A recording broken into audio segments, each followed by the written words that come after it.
I'm going to start with a powerful tagline. If you look up the definition of what a narcissist is and what a piece of shit dad was, that was me up until 2020. One of the greatest experiences to start my journey and bring awareness to how much damage I caused other people, my family, my kids, how much I hurt people. Yeah. Power, control, I've got it all, on the streets, I've got it in politics, in law enforcement. So yeah, this was almost like a melting pot. Yeah, it was chaos.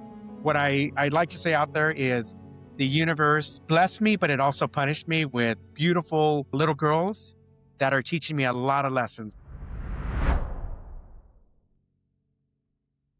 Okay, hello everyone. Welcome to this week's episode of the Extend and Evolve podcast. I'm so excited because we have a guest joining us this week, Edward Rodarte. I feel like we've been wanting to do this for over a year, even maybe longer. And we had talked about doing an episode. It never ended up happening. So I feel like it's the perfect time that it's happening now. And for those of you who are listening and joining, he has gone on we met actually, I don't even know if we had met at Awaken.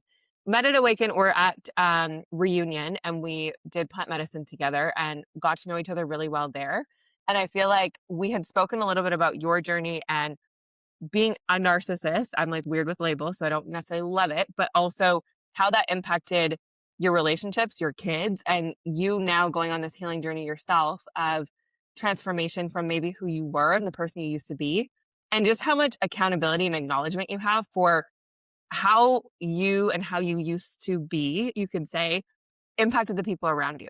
And I feel like you have a really good awareness around that I think people hearing from you and your story could help other people almost heal their hearts from like maybe what they've always wished that they could have seen from their own fathers or from relationships that they were in. So I would love to go into that. If you just want to introduce yourself a little bit, tell us who you are, maybe a little bit about your story and your journey and how you kind of got to where you are right now. And then specifically speaking about men also, because I know men are struggling. A lot of people who listen to this are women, but we do have men who listen. And even as a woman, like most of us know a man. And so just like the way we can support the men in our lives, but also just what you're seeing in your circle. So go ahead, introduce yourself a little bit and tell us a little bit about you and your story. Okay, well, my name's Edward Rodarte, and I'm going to start with a powerful tagline, which is all three of my kids attempted suicide by the time they were 16 because of how I raised them. So that's how my journey started. So, um, if you look up the definition of what a narcissist is and what a piece of shit dad was, that was me up until 2020. And I own it. I own it because that's the energy that I brought. I brought into my family. I brought into the relationship with my kids. I grew up in Compton, California. So if you know all the gangster rap and so forth, that was my life. Grew up around that type of life, and then through some bullying in 8th grade, ended up getting bullied and ended up joining a street gang. So on top of that happening, not having a father that was present, he was physically present, but it wasn't really emotionally present. So my mom was mom and dad. So now you have someone coming from poverty that's surrounded by racism, that's surrounded by gangs. And then now we move into a new area and there's a bunch of gangs. So I was gravitating towards, okay, I didn't want to be bullied and I was looking for family or community, jumped into street gangs. And so that took up most of my high school years. With that, I'm growing angrier and angrier. And then I ended up finding a shift. But now I had this damage, of just having been in this masculine and always, um, pretty much. I mean, there was a point where there was a time where I would literally put my life on the line for a street gang, for the neighborhood, we call it. So that's starting to build up where my mindset was. Then transitioned out, ended up getting involved in law enforcement, and believe it or not, ended up getting hired by LAPD. So now you have this extreme narcissist who came from gangs, all fucked up. Yeah. And I just like to joke around and say, but there was a lot of truth in this. I left one street gang and joined another street gang. Okay. And that was LAPD. Unfortunately, when I was in law enforcement, we had just gone through the Rodney King turmoil. So it was a very militant organization. So now, my view on life, my view on on people, on women Mhm. was very different. Here I am, this little boy wanting to protect his heart, and I wasn't going to show it. So I did not shed tears for 28 years, believe it or not. Mhm. And so that kind of sets a foundation of where the extreme narcissism came from. Mhm. And don't know if we want to jump in and ask any questions before I continue on because there's a lot, you know? And I know, and I'm like, even hearing it again, I'm like, yeah, so good because even that, like how you're speaking right now, I feel like people probably could never see you as like what you must have been like in 2020. But I'm like, I think of the typical man who shows no emotion, uses power as their, or just like acting strong and powerful as their kind of shield. But underneath it all, it's like you're not feeling anything or addressing anything, but you're erupting with emotion inside, like you said. And so for a lot of men, it'll come out with anger, but it could be at the root deep, deep sadness, but it shows through anger. And so all of that, where of course that links to where you were. And I can't even imagine like 28 years of not crying. And that's not uncommon for men. Like, there's a lot of men who never cry. They pride like, "Why would I cry? There's nothing to cry about," and pride themselves on it and always restraining themselves from it, but it's like, that crying is a release that's so needed for all of us as human beings. So, no, just keep going. I love this. Yeah, I no. love So, the so here's the context. Yeah. I'm just in my early 20s, not even 20 yet. I've now dabbled into union leadership. So I ended up getting become the union president for the school district. Then dabbled in city politics. So now you've got this ego masculine in the Hispanic culture, we call it machismo. And then now I'm dabbling in politics too. So now I get elected to the city council. I'm not even old enough to drink. Okay. So I'm in politics now. I just started my law enforcement career and I'm just on a good one. So just figure, the ego, my You shit think doesn't you're the stink. shit. You I'm think fucking you are top of the the world. shit. Absolutely. Yeah. Power control. I've got it all, on the streets. I've got it in politics, in law enforcement. So, yeah, this was almost like a melting pot of just fucking chaos and just, uh, yeah, it was chaos, Well, you it's know? like egomaniac in a sense, right? Because 'Cause you're just like, "Well, I'm the best." Like, you have the respect of the street gangs, or did they not respect you once you went to LAPD, or did they still? No, no, absolutely. I definitely earned that. Yeah. So, So it's like respect of people in the street gangs, respect from now you're, cleaning your life around, and it's like everyone's gonna look at you as this epitome, and now you're involved in all of these different things. You're just chip on your shoulder for sure. I'm an asshole. I'm just an asshole, My shit doesn't stink. I think I'm on top of the world. Well, I Yeah, was. In my mind, I you was were. king. I was, in politics and leadership, I was on some of the most powerful boards in California. And like I said, yeah, it was a great time and just um yeah, a lot of things that Yeah. distracted me along the way. No, totally. Okay, so you think you're the shit, then you get married. When do you have kids? So I had my daughter. So I had my first daughter. I was 22, 23, wasn't married at the time, and had her, but I wasn't present. I wasn't present. I was busy, with politics, with my law enforcement career, building businesses. So on top of that, I was building businesses. Mhm, So I was just too busy to even be a present father. So that unfortunately impacted how my relationship showed up with my oldest daughter. So I mhm, have three girls. They're all adults now. So my oldest is 29. My middle one is 20. She's going to be 23. And my youngest is 21. mhm, And my 21, you'll just had a baby 2 years ago. So I'm now a grandfather to a 2.5-year-old. mhm. So Love it.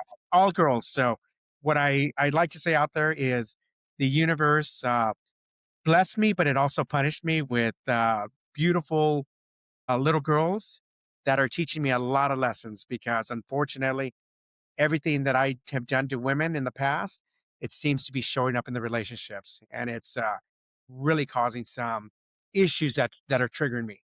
And Mhm, like I said, it's been 5 years been on this spiritual journey. It's almost pulled me out of spiritual journey a couple of times, and mhm, almost put me in prison, to be honest with you, because there have been some things that have happened in the relationships that have really crossed the line with emotional and physical abuse, and it's caused me to really question: do I really want to go backwards and really react to what they've been going through. So Mhm. it's been a challenging. When we go on this journey of spirituality and healing, people think like you go and you Rainbows meditate or and you take that rainbows. medicine and you're fucking healed. Oh no. There on top of all the shit you're dealing with, you know, people a lot of times they mistake and this is maybe my ego coming out now. They mistake my kindness for weakness. But deep down inside, I'm still a cutthroat, masculine person that will take a life if I have to.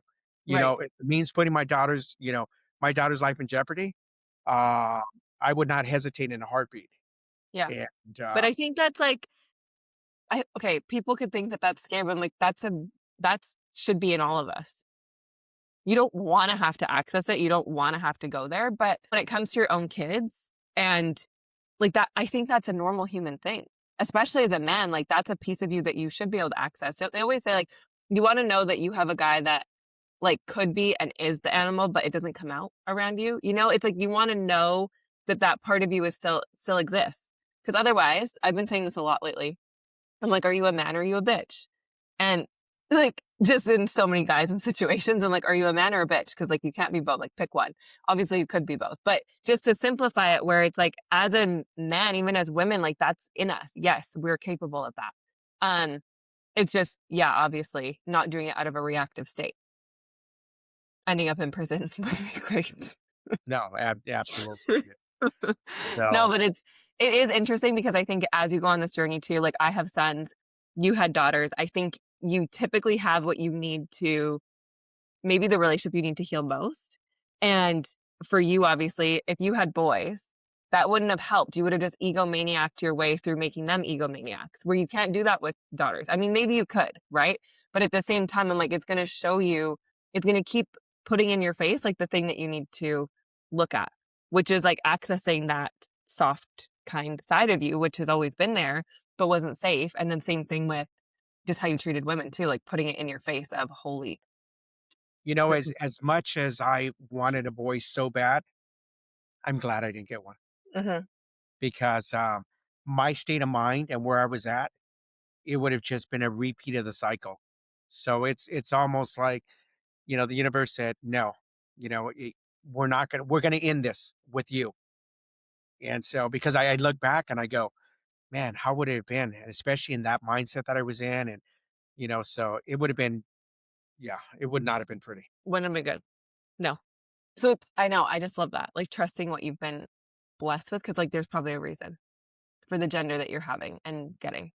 Um, okay, so why don't you? Because 'cause we're here right now and you're talking about fatherhood, like, maybe just a little bit about being a father and realizing that because you started with the fact that all of them had tried to commit suicide. So, being that version of you and that dad, maybe describing it a little versus, like, you now trying to actively repair those relationships moving Okay. forward. So I'll start with so my daughters were not allowed to cry. They were not allowed to show emotion. Okay. So to me, that was a weakness. They weren't allowed to go to therapy. Um, I have Tourette's, okay? And I didn't know this up until a few years ago when my oldest daughter got diagnosed. And the only reason she got diagnosed was because her mother took her to the doctor behind my back. Because to me, it was like, no, these are just habits. So she was having these tics, my oldest daughter. Mhm. And it's like, no, she's just being weak. She's weak in the mind.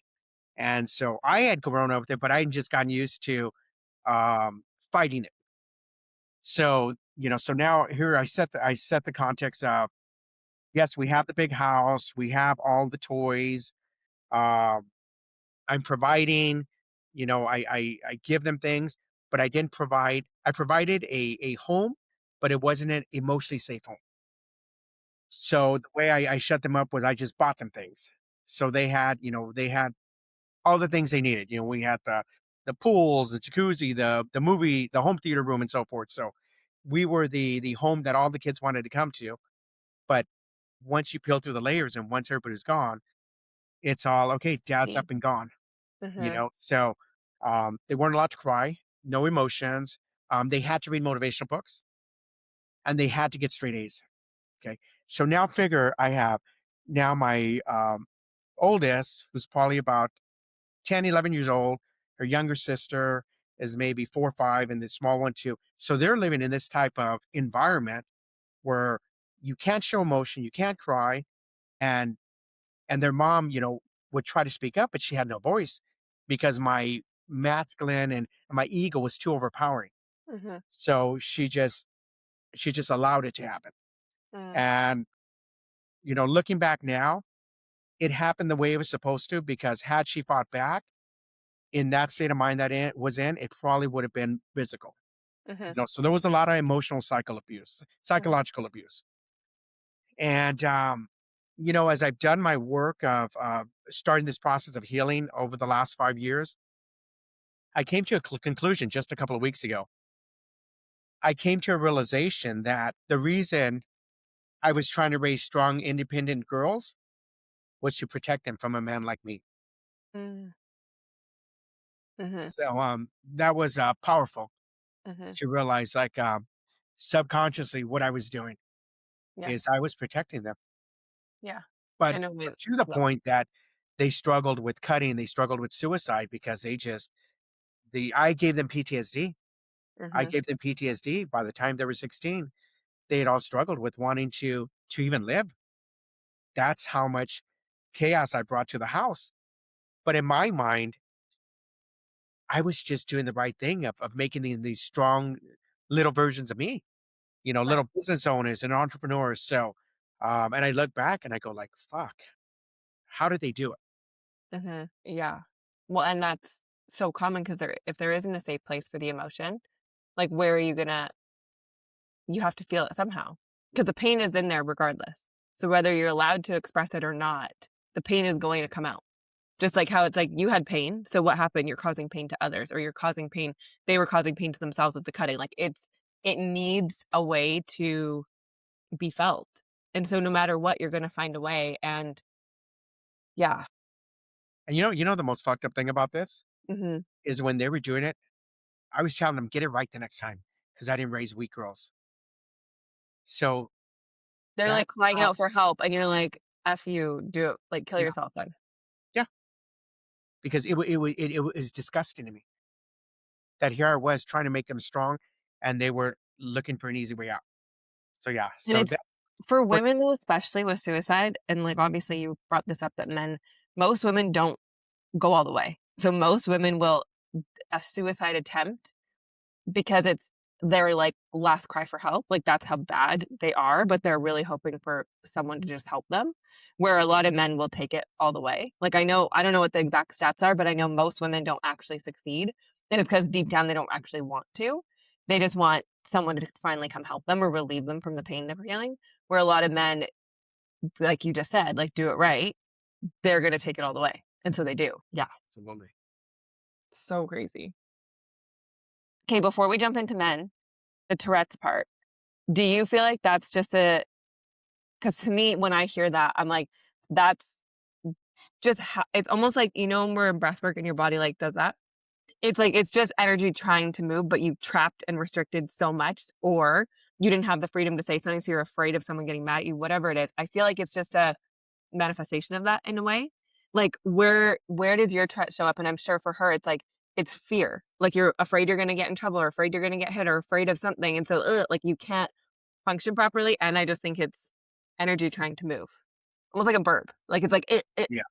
like So what do you think? well, for me, when I've started, when I started writing a book called Healing the Inner Brat, which is right behind me. And when I started having conversations with my mom to figure out, about my relationship with her and my dad and so forth, then she shared a story about when I was in her womb, when she was pregnant, my grandmother was very mean to her, because of traditional norm, and she was young, she was only 19. So there was a lot of psychological abuse. I honestly feel that there was so much trauma that my Tourette's manifested while I was in her stomach, because there's no history of Tourette's in my family. And so I was the first case.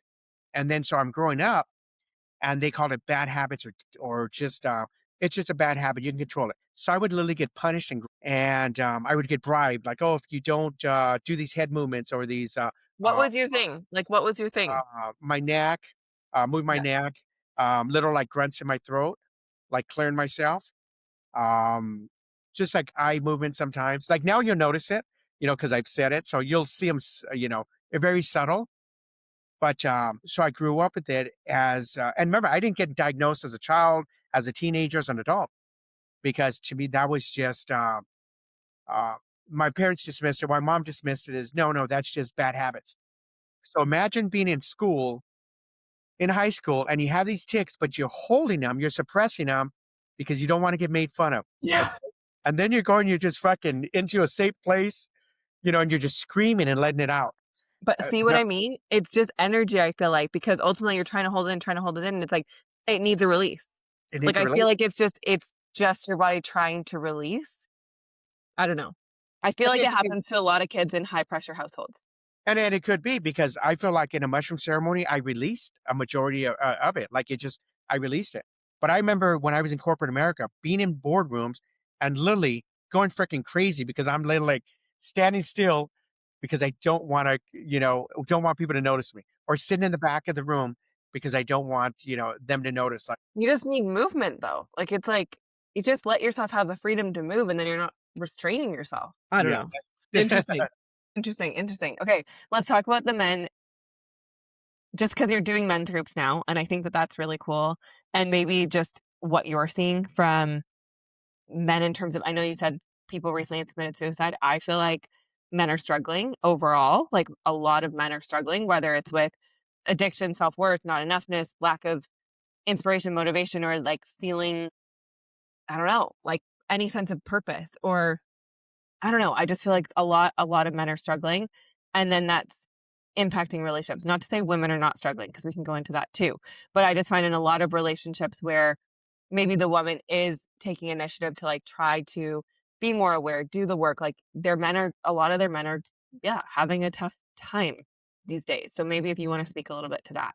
Yeah, well, I'll tell you how this came about, where I decided why I started working with men. Um, I was going through these ceremonies. I've traveled all over the world and sat in ceremony, and I would see people around me getting these epiphanies. Oh my gosh, I'm going to go build water wells for kids. Oh, I'm going to go help the homeless. I'm going to go do this, and I'm like, what a fucking piece of shit I am.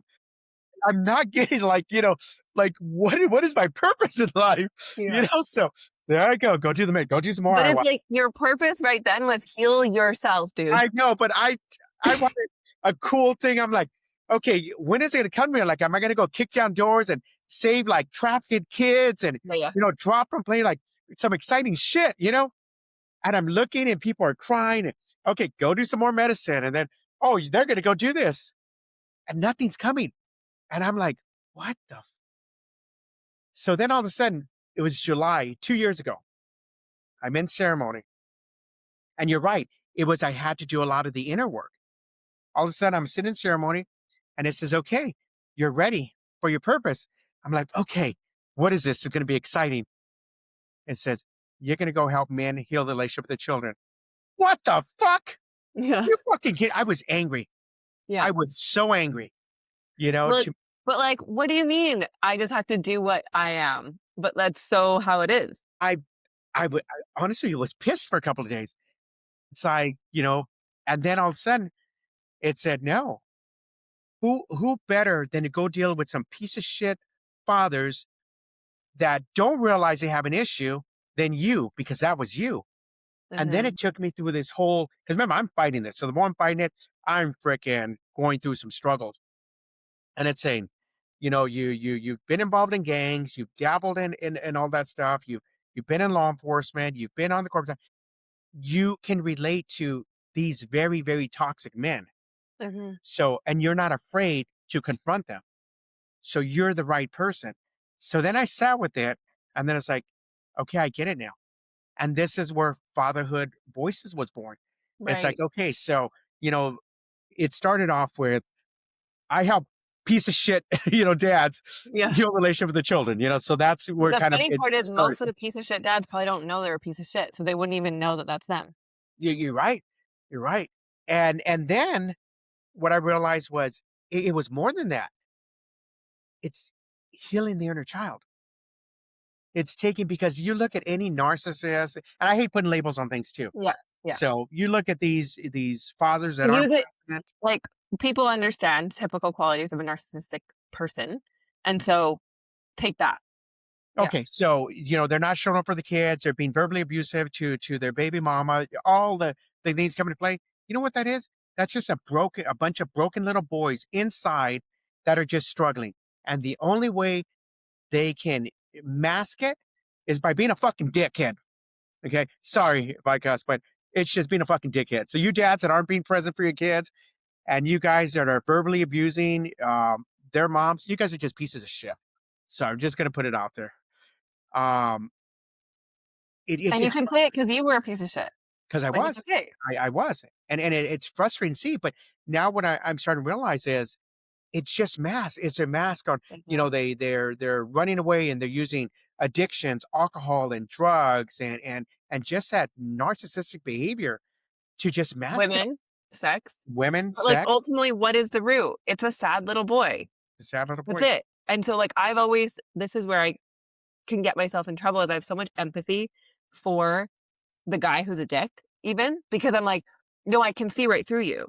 Like, this is your projection of how you've covered anyone because no one ever saw you or gave you the emotions or let you cry or let you whatever.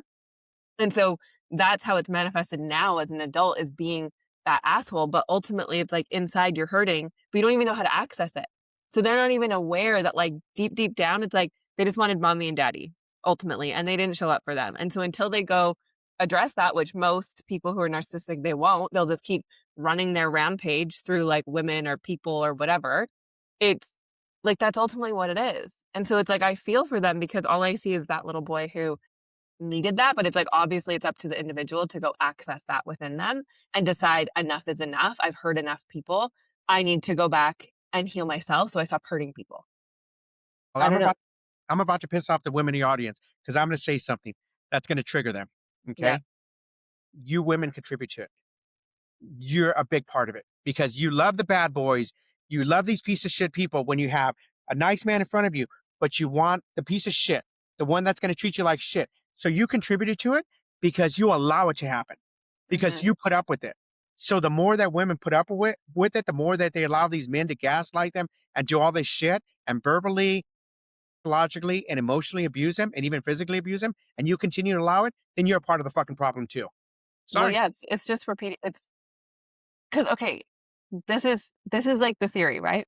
That narcissists ultimately and the empath, right? That's what they say is like the narcissist and the empath always find their way together. Is ultimately it's the same thing. Like they have the same core wound, same core wounding, and they end up together, but it shows in different ways. And so a lot of the time you could take man-female relationship where let's say the man is the narcissist, but then the woman's like, but he did this to me, he did that to me. So they play victim to it. But it's like, when are you gonna look at yourself and realize like you you were attracted to it though? So how are we gonna look at ourselves and realize like, okay, what in us though likes it, enjoys it, like you just said? There's part of us that sometimes it makes us feel important to like be treated like shit because somebody has something to talk about. Like there's so much there where it's like you're playing victim, but ultimately you chose it. So you co-created it. And like you said, you're both playing a role until you decide I'm not putting up with that. And then what happens? Like they can go find someone else, sure. But sometimes when you stand up for yourself in that sense, it's like they're think of it almost like a dog. It's like if you reward the behavior, they're gonna continue the behavior. If you retreat yourself from it, they're gonna be like, oh shit, like I need to change. And so it's like you can take your power back in that sense of doing something different. Oh, absolutely. And here's the other thing. When we look at women that are mothers, it's that maternal instinct that kicks in. You want to be that mother. So you're a mother's kid. So you want to go and you want to work to heal them. You want to be there for them. You want to help them. But a lot of these men can't be helped. That's a journey that they have to go on their own. As much as we want to, oh, they're going to change. Yeah, they beat me, but it was my fault. Oh, but it's not your fault. Well, and I think I know this is such a fine line, right? Of like when you should leave and when you should stand by them. Because I think for so many people, at least this was me in the beginning when I was in an abusive relationship, it was like, but I'm loyal. I don't leave people. Like I'm loyal. I'll stick with you even through the hard stuff because that's what relationships are, right? It's hard. And so I think that's where there's almost this confusing line also because we've been taught like marriage is forever and you stick through the hard. And so even in relationship when I was a teenager, I was like treating it like marriage, where it was like I'm supposed to be committed for life and stick by this person regardless of what's happening with them. Where obviously as an adult now, I know that that's not important. It's like, no, you need to choose yourself in those circumstances, and especially in a boyfriend girlfriend relationship, you don't need to be acting like a wife. But in that, I think I see that a lot where it's like, what's enough to leave? And I think that's where a lot of people struggle because they don't ultimately want a relationship to end. And then now you have kids, you don't want the relationship to end. And so people stay longer than maybe they need to. But something that I've even learned, because of course, in my marriage, I thought, well, I could just encourage him. And like, if I just support him, like maybe he'll finally do it or get it or whatever. And I'm like, nothing I could have done ever could have helped. Like he had to want it for himself. And the only reason things are starting to shift for him now is because his life circumstances got him to a place where he was like, I want change. And so he's taking the action. And I think just alleviating yourself that you literally can't change another person. You can be there as an encourager, but like nothing you say or do is going to like be the thing for them. Typically when you're that close, it's going to be something or someone else, and it's going to be them wanting their own circumstances to be different. Like for you, what was the catalyst for you? Was it because your kids were crying and like wishing that you would just love them, or your wife said something to you? Like what was it? To start my journey of healing. It was none of that. It was me. It was having a close friend of mine that was going through a bad divorce, and went and sat with the medicine, and then came back, and I was working at his real estate office, and came back and was kumbaya. And here's asshole me making fun of him, and because I was a leader, of all these, agents that looked up to me because we had this high producing team. So I remember he was talking shit, and then what happened? So I didn't think I needed it. I did need it. I was on top of the world. I have tons of money and You businesses don't and have the property. awareness. I don't have the awareness. But My okay, I fucking want kids. to hold on. I want to edify this before you continue the story because I want to know more about it. But like, I really want to drive it into anyone listening. Like, you cannot. I think this is just in general. Like, when you're really close to someone, you're typically not going to be their catalyst. It's going to be someone else. They're going to have to see something in someone else. And be like, wait a second, what is that? Something about that is calling me in. And so just alleviating that as a pressure point for anyone who's in a relationship, like don't take that on because it's probably not going to be you that initiates anything to change. It's going to be that individual seeing something and making the change themselves. So for you, it was a friend, goes and does ayahuasca, Yeah. comes So back. it's Yeah. Danny Morale. So I Yeah. worked at the real estate company.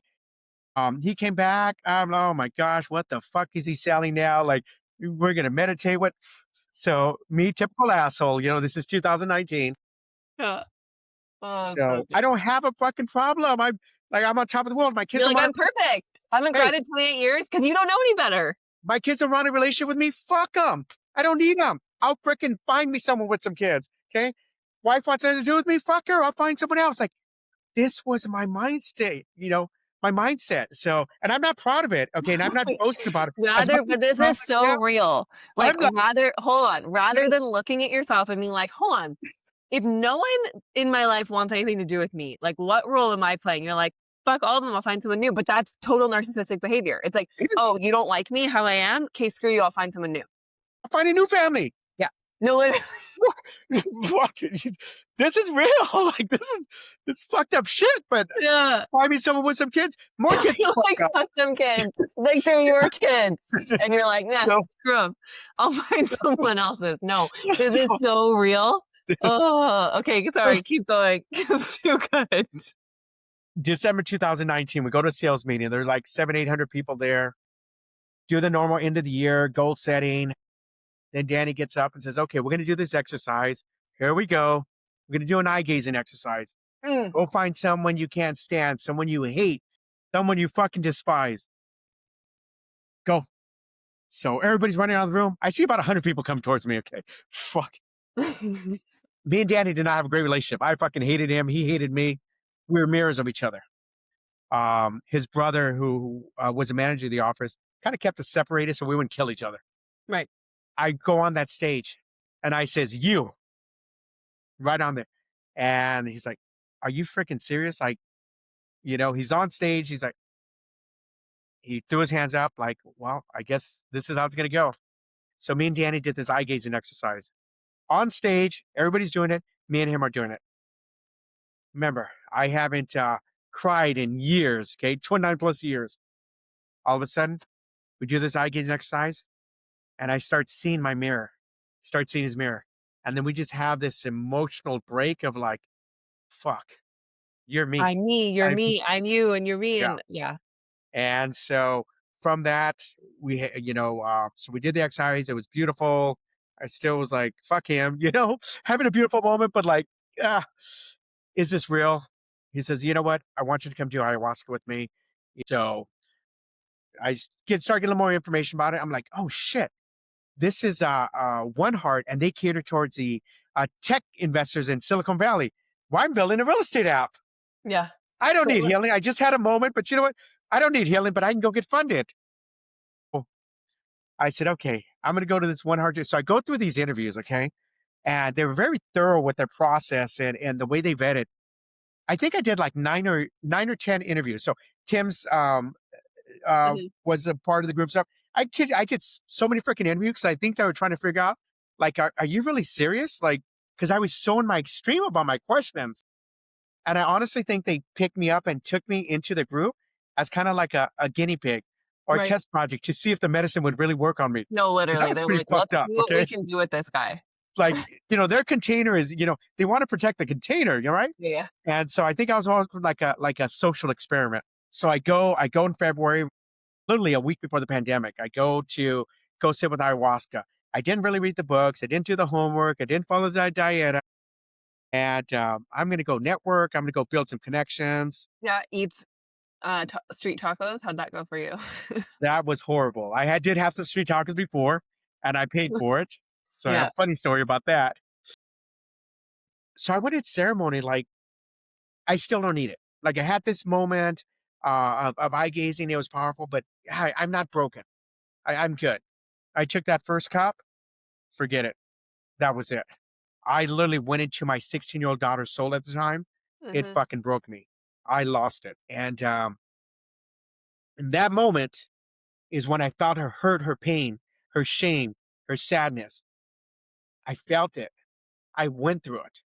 mhm, It's I was transported into her body, and I felt every single pain and emotion that she experienced, and also what I had done to create it. mhm, And then it just started. And then over the next course of the next 7 days, I went through probably hundreds of journeys of just revisiting all the trauma that I caused. I even purged alcohol. I purged mhm, alcohol um, 5 years ago during that journey.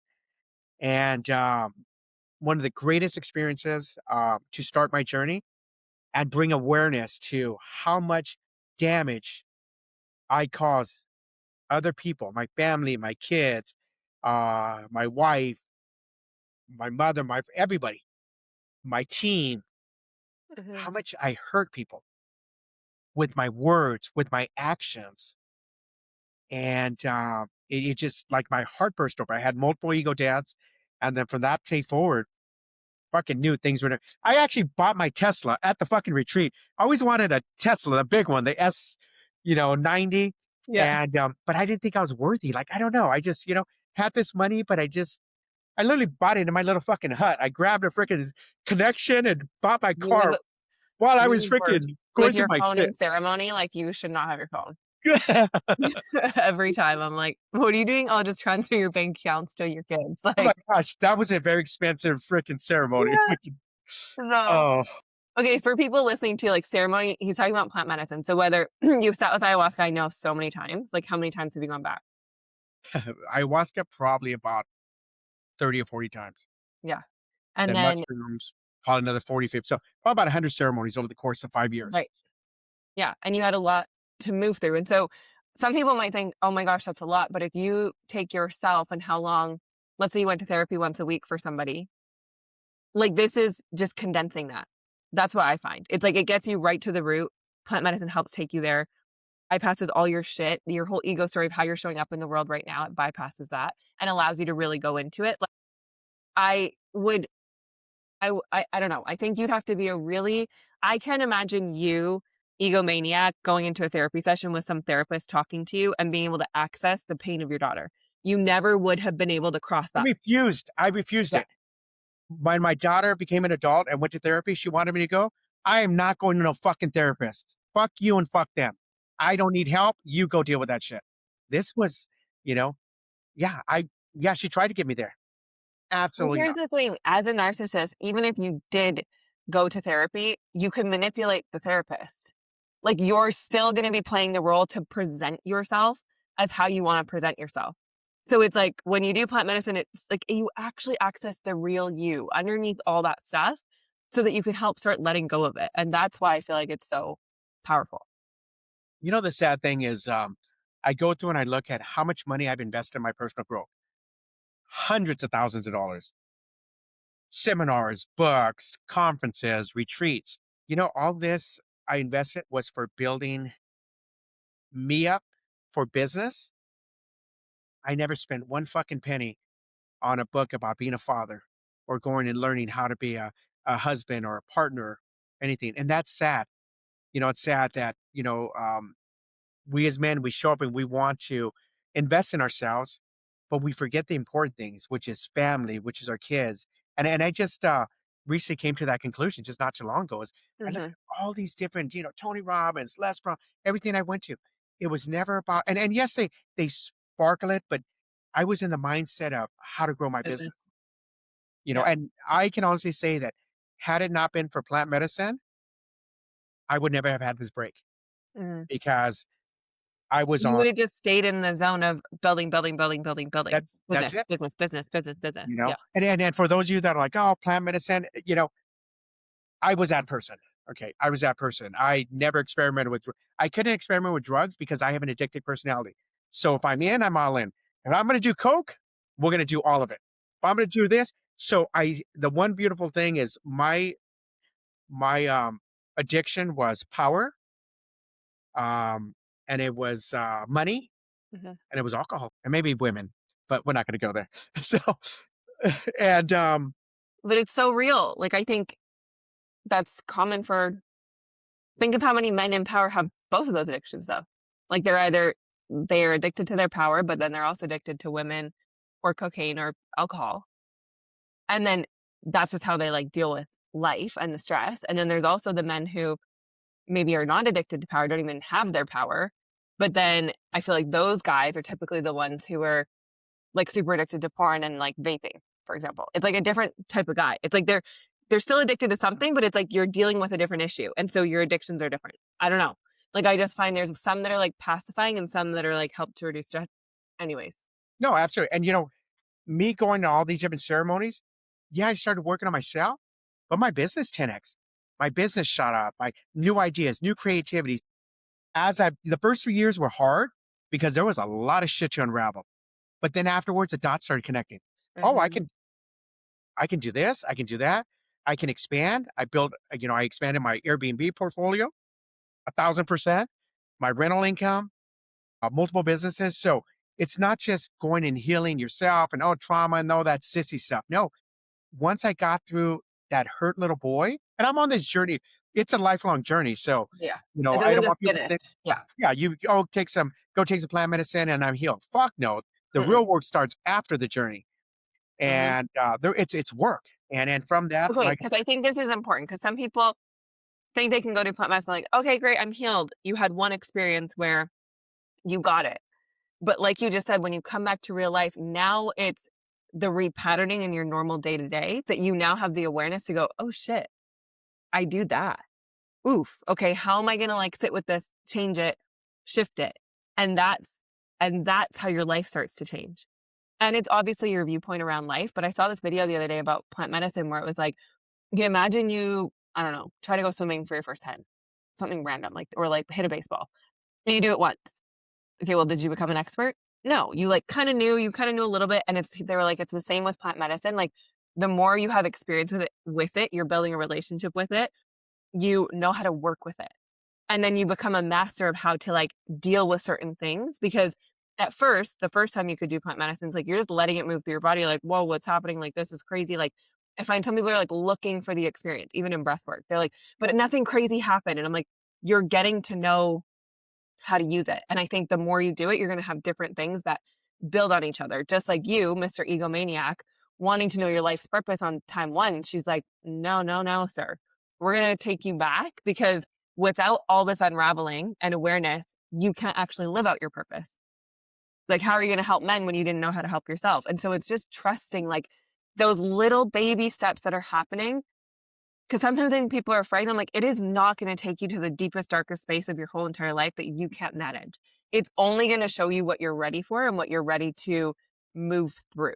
And so just understanding that it is gentle. Like, you don't I don't know, I just feel like there's nothing to actually be afraid of because you can trust that it's there to, like, it's for your best interest, if that makes sense.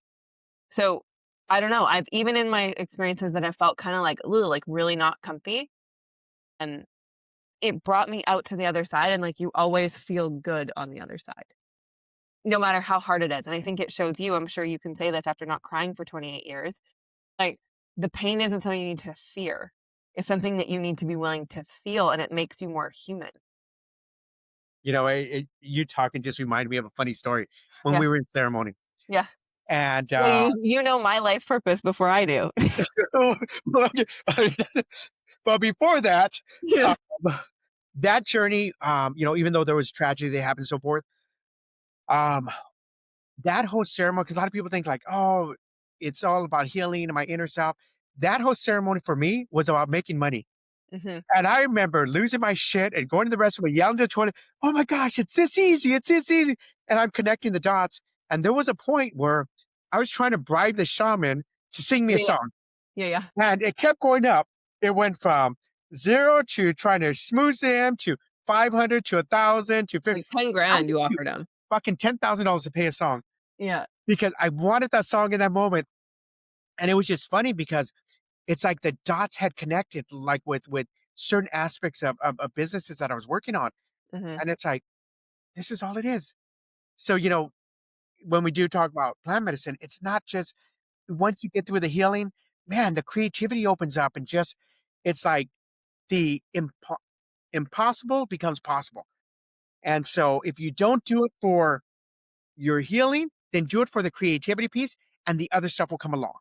Yep. You know, it just does. Well, and it's trusting that you're gonna be shown what you need to. So you could go and be like, "Okay, I wanna 10x my business." And it might be like, You're here when you were 4 years old. Do you remember when this happened?" You're like, "What the fuck? This isn't what I came for." But it's all connected. Like, you might have to go back there, repattern it, be with it, feel that before you're able to access the point of view that's gonna be able to 10x your business, and just really trusting that. Um, yeah, I don't know if there's anything else you wanna add on that. Like, I know we talked a little about men, but I feel like you can go deeper into that if you want, because obviously now you're starting to work with men.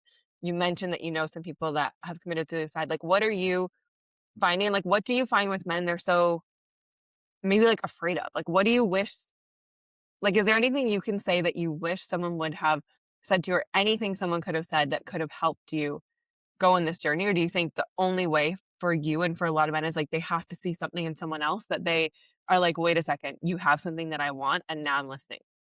Well, I'm going to tell you how I'm getting men into my circle now Yeah.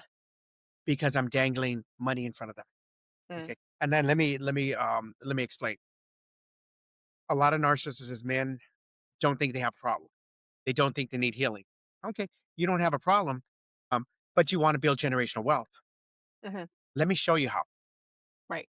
So I'm using different pillars as a way to, I hate to say, Bringing them in. Yeah, yeah, bring but them you in, are. Yeah. but I'm using it. Okay, you want to make more money? Let me show you how to make more money. Oh, but along the way, there's another piece that needs to get, we need to go and we need to start dealing with why do you want to make more money? Mhm. Okay, what's your purpose? No, no, no. Not because you want to buy a boat or because you want to buy a bigger house. No.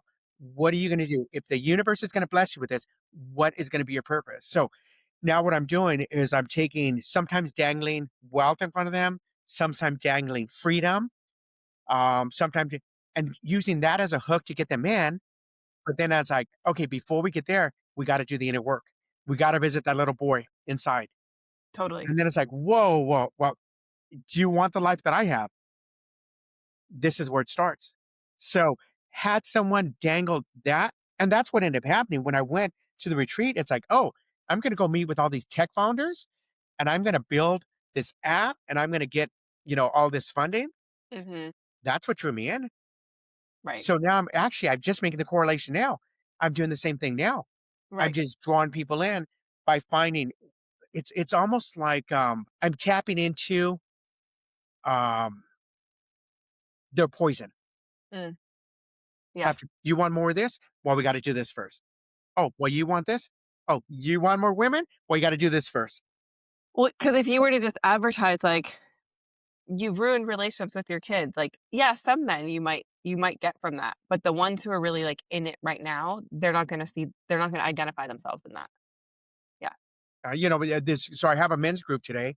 And the tagline of Meetup is it's if you're struggling with co-parenting, if you're struggling financially, if you're struggling in a relationship. Mhm, So there's about 7 or 8 different taglines that I use. Then come, it's and even though it's a men's support group, it's about transformation.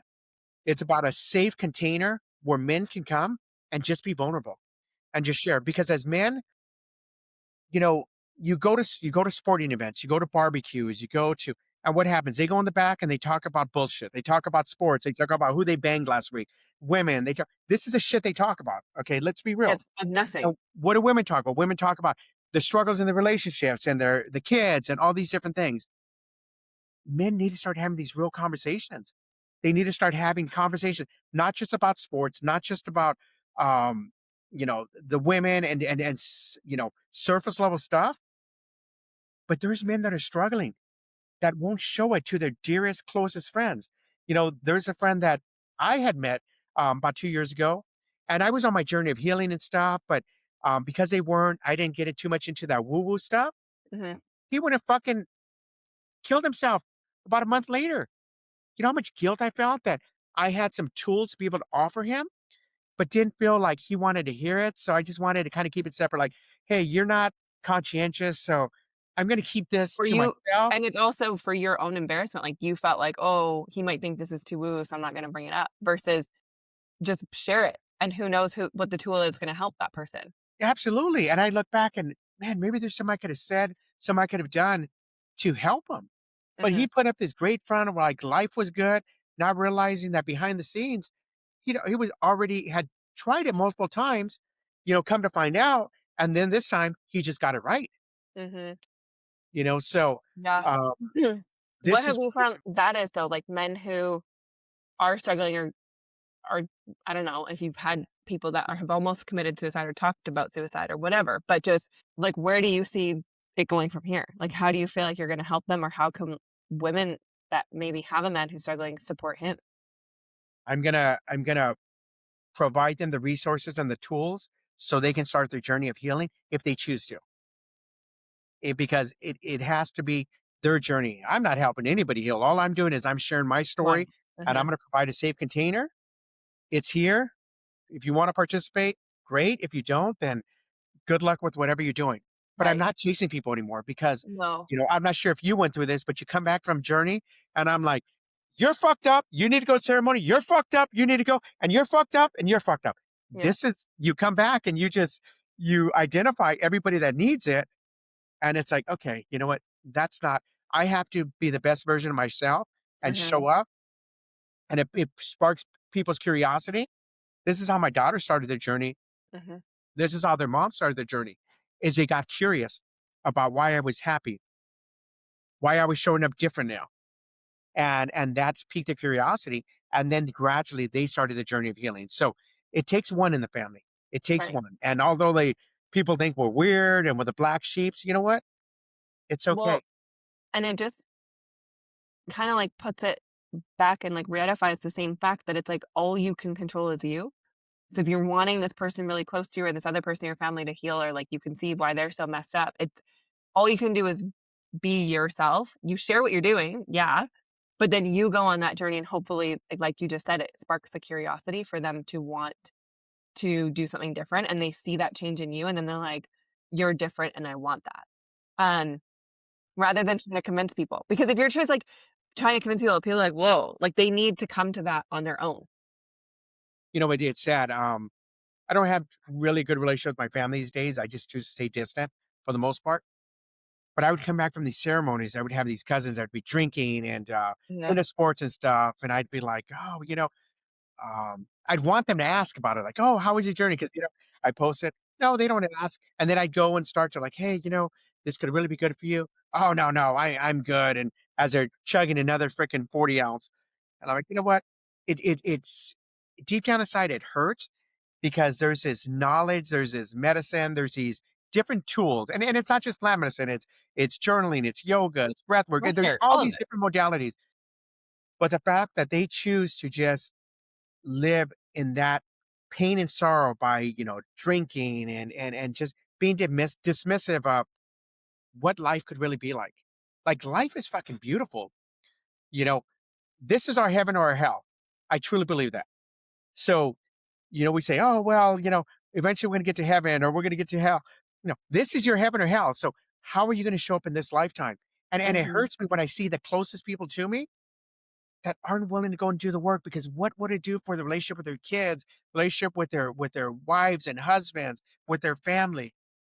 But instead they choose Themselves. Like, just themselves. how good everyday life can get when you go on this path.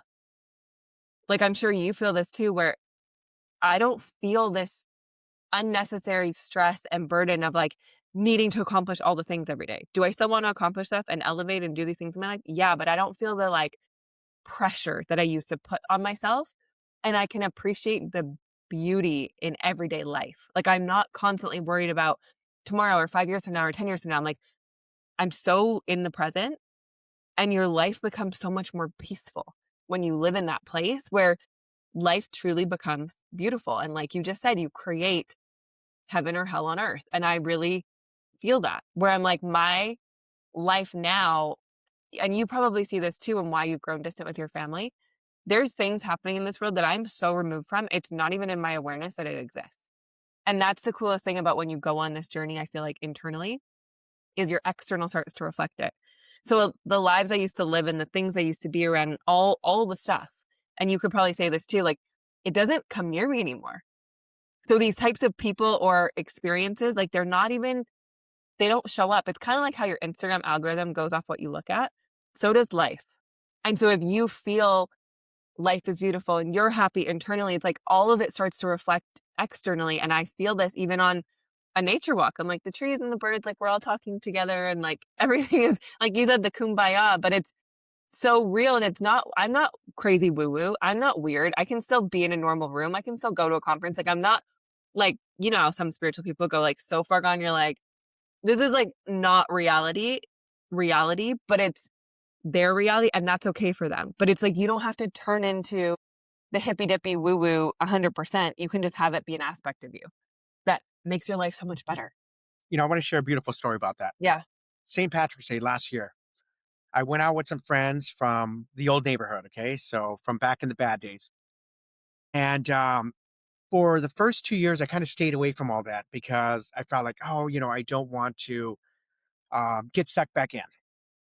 And I said, you know what? I can still go out. I can still, even though I don't drink, I can still go to a bar and hang out with them. So I went out and they're drinking, and then that masculine ego is kicking in. Then they start being very degrading towards women. And so in that moment, I said, you know what? This is bullshit. Like, I'm going to leave. I said, wait a minute. There's a reason I'm here. And so I went up and I'm just going to, I went up and I apologized to the girl. I said, I want to apologize for these jackasses over here for being disrespectful. You're somebody's daughter. I apologize for that. And I went Mhm, back and they're like, hey, what'd you go and do that for? I'm like, because this is someone's daughter. This could be your mhm, sister. So think about this for a sec. So basically, what I did was, in a very subtle way, mhm. I educated them and I shut them down. Now, just change the tone of the vibe a little bit. But I tell you what, I don't know if they do it when I'm not around, but I go around now and they're not disrespectful to women anymore. And they're not Yeah. acting like fools. Like they may overindulge in alcohol and stuff, but it was a lesson that I needed. I could have got up and left, but I chose to speak my truth. And Mhm. because of that, it really shifted things. And I honestly think that it shifted how they, you know, act now when they do go out drinking, because it's a group of people that go out drinking. But I think it was something that nobody ever told them.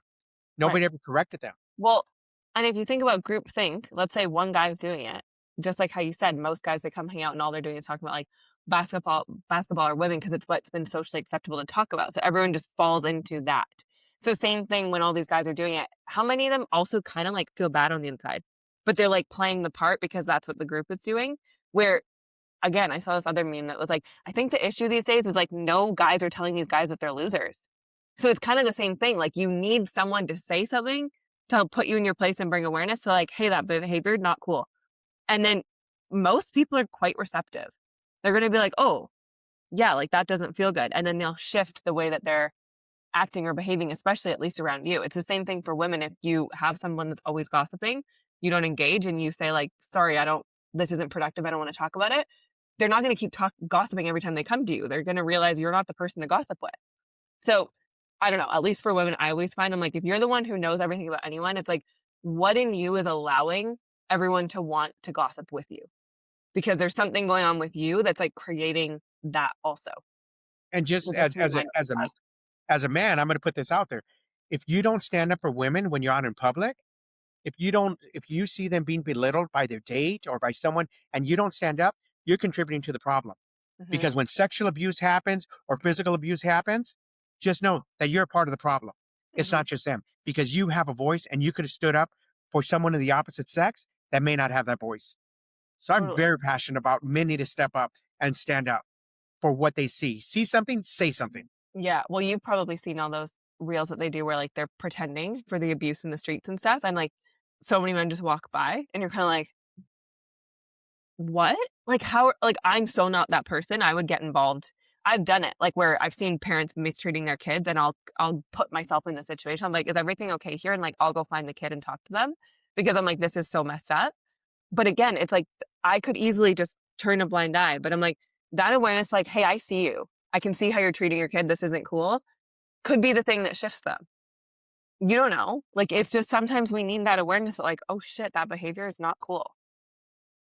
Did you want to speak just before we end here? I know we're already at an hour, but I know you mentioned something about like gaslighting and women and all the things. Was there something you wanted to speak on about that? Just you know, a lot of times society thinks that it's just men, but women do it too. Hmm. And men are taking their lives too because of broken hearts. And I just had a text come through the other day of someone that just kind of shared. I just actually just threw it up on my story today. It was a text and it says, you know what? My cousin just took his life because of a broken heart and Hmm. he could have used a group like yours. And it was just a reminder of just other stories that through the outer circles I've seen where it happens to men too. Just as much as men's can be the aggressors with it, women can do it too. For And sure. you can push someone to that point and Well, over and the abuse can look different. So it's like we think of. I actually know someone in the situation where the woman. I'm like, if we said this was a man doing it, he would be like in prison.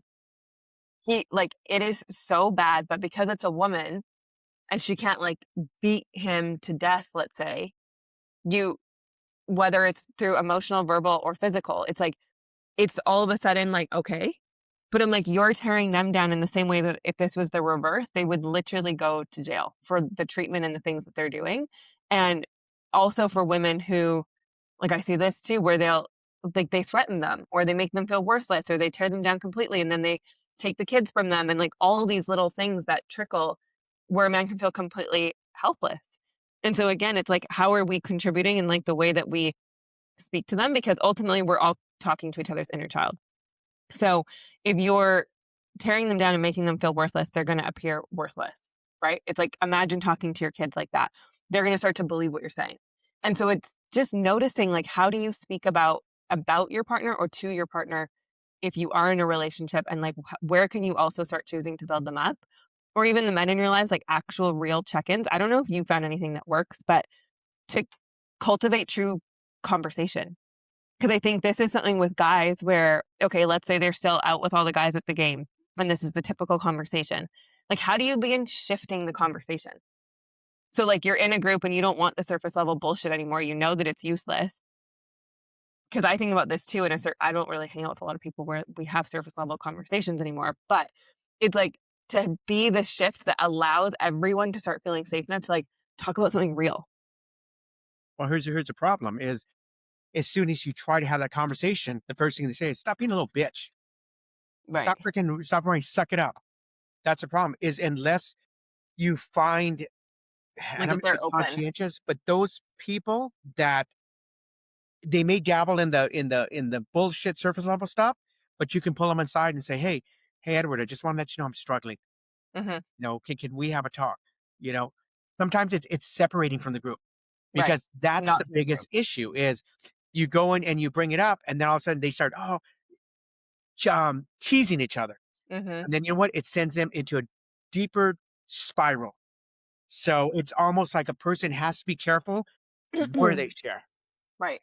Because and then it's that's like you bring it up, and then if someone does feel safe enough to, like, kinda say something, and they never really talk about anything, then now all of a sudden they're, like, feeling shameful and regretful that they even said anything in the first place. yeah.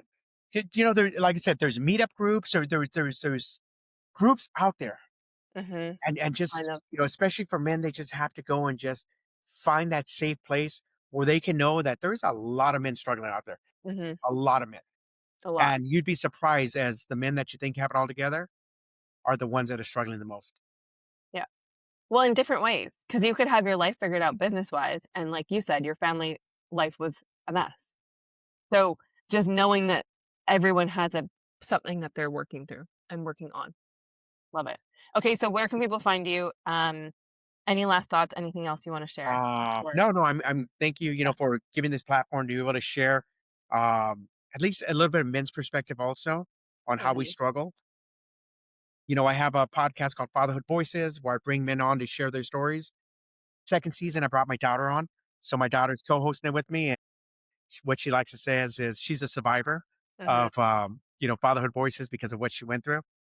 And so we have the podcast Fatherhood Voices, wherever you listen to your podcast, and then also on Instagram, Edward Rodarte _ and I just speak my truth, and it unravels people and it rattles people. But right now with all this, our president's gone fucking crazy, and with all these immigration raids and so forth, it's a humanity issue. So I've been going and protesting, speaking out about that, and I'm cutting people off that are just don't see, what's really happening.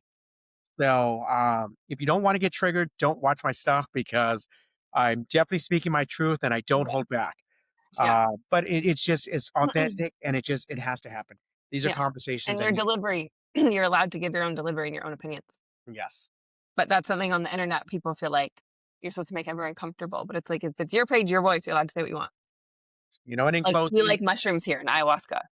absolutely. I'm also a big fan of guys that used to be in gangs, apparently. Like, I've met so many friends in the healing journey that, like, they used to be in gangs. I'm like, I love you guys, though. Like, I love a good story where, like, you've gone through that life because it gives you, like, a different perspective.